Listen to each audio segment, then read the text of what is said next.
بسم اللہ الرحمن الرحیم۔ میں ہوں نصیر ستی PPM نیوز سے، اور آج کا موضوع ہے کہ برق رفتاری سے چلتا معاشی پہیہ کیسے سلو ڈاؤن ہوا اور پھر ہم نے اسے کیسے ریورس گیئر میں ڈالا۔ تو ابتدائی 15-20 سالوں میں ہم نے معاشی گروتھ جو ہمارے اکنامک انڈیکیٹر ہیں وہ ترقی پذیر ہی نہیں بلکہ ترقی یافتہ ممالک کے لیے قابل رشک تھے، اور پھر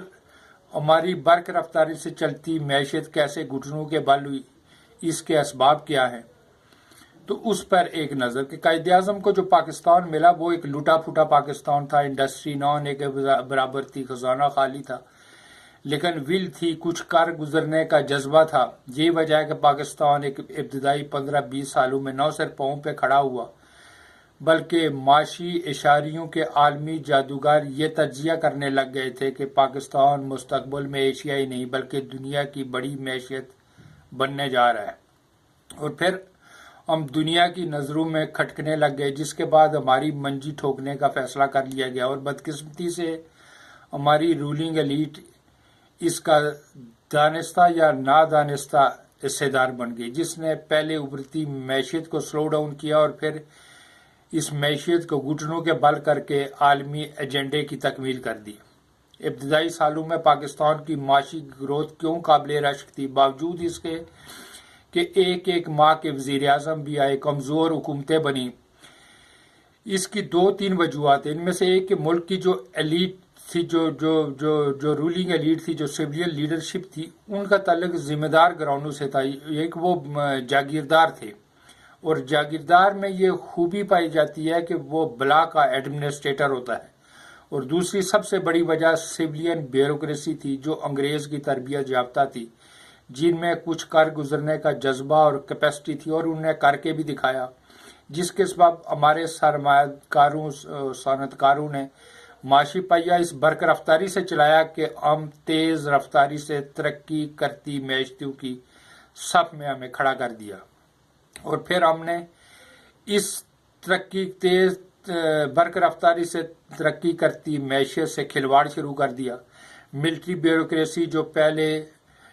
درپردہ حکومتیں بنانے اور گرانے میں ملوث تھی، ٹیک اوور کر کے ایوب خان نے ملک کی باغ دوڑ سنبھال لی، مارشل لا نافذ کر دیا گیا، اور ون مین شو کا آغاز ہوا۔ ابتدائی جو ایوبی دور ہے اس میں ترقی کا عمل تو چلتا رہا، بالخصوص انرجی سیکٹر میں بہت کام ہوا، ڈیمز بنائے گئے، انڈسٹری بھی چلتی رہی، جو ایوبی حکومت کا کارنامہ قرار دیا جاتا ہے، لیکن حقیقت اس کے برعکس ہے۔ برق رفتاری سے چلتا معاشی پہیے کا جو سہرا ہے وہ اصل میں سویلین بیوروکریسی کے ساتھ جاتا ہے، جنہوں نے ابتدائی چند سالوں میں ہی ملک کو ٹریک پہ ڈال دیا تھا۔ انگریز کی تربیت یافتہ ہماری سویلین بیوروکریسی کا شمار دنیا کے بڑے بیوروکریٹ میں ہوتا تھا۔ ان میں وین بھی تھی، ول تھی، کیپیسٹی بھی تھی، اور کچھ کر گزرنے کا جذبہ بھی تھا، اور وہ کر بھی گزرے، جس کے سبب لوٹے پھوٹے پاکستان کی معیشت کا شمار تیز رفتاری سے ابھرتی ہوئی معیشتوں میں آنے لگا، اور ایوبی دور میں پہلا بار سویلین بیوروکریسی پہ کیا گیا۔ بیوروکریسی کی ٹرانسفر، پوسٹنگ اور پروموشن کارکردگی کے بجائے ایوبی حکومت کی مرضی اور منشا پہ آنے لگی، اور سویلین بیوروکریسی میں جو وین، ول، کیپیسٹی اور کچھ کر گزرنے کا جذبہ تھا، اس کی جگہ خوشامد، چاپلوسی اور فرد واحد کی تابعداری نے لے لیا، جس سے سویلین بیوروکریسی میں زوال شروع ہوا، اور ریاست کے ملازم جو اسٹیٹ سروینٹ تھے وہ فرد واحد کے نوکر بن کے رہ گئے، اور یہ عمل آج تک تھمنے کا نام نہیں لے رہا۔ یہی وجہ ہے کہ آج کی بیوروکریسی کا اگر تقابل کیا جائے ابتدائی ادوار کی بیوروکریسی کا، تو ملک کو جو عصر حاضر میں جو دستیاب بیوروکریٹ ہیں وہ شاہدولے کے چوہے لگتے ہیں۔ ایوبی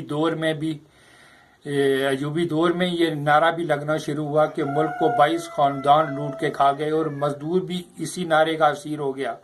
اور یہ بھول گیا کہ صنعت کار کی صنعت کا پہیہ چلے گا تو مزدور کا چولہا جلے گا۔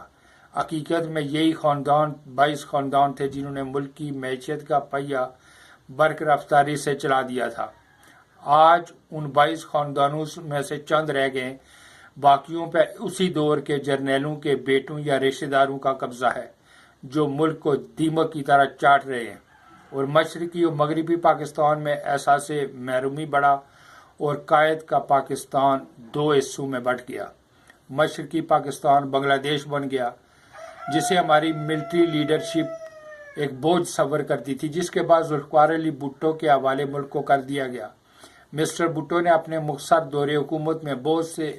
اداروں کی بنیاد ڈالی، خارجی محاذ پہ ملک کے امیج کو بہتر کیا، داخلی محاذ پہ بھی بہت سے کارایاں نمایاں انجام دیے، لیکن دانستہ یا نادانستہ ملک کی معیشت پہ ایسا وار کر دیا کہ سلو ڈاؤن معاشی پہیہ ساکت ہو کے رہ گیا۔ ذوالفقار علی بھٹو نے کیا کارائے نمایاں انجام دیے اور کیسے ملک کی معیشت پہ وار کیا، یہ میں آئندہ آنے والی ویڈیو میں ذکر کروں گا۔ Thank you.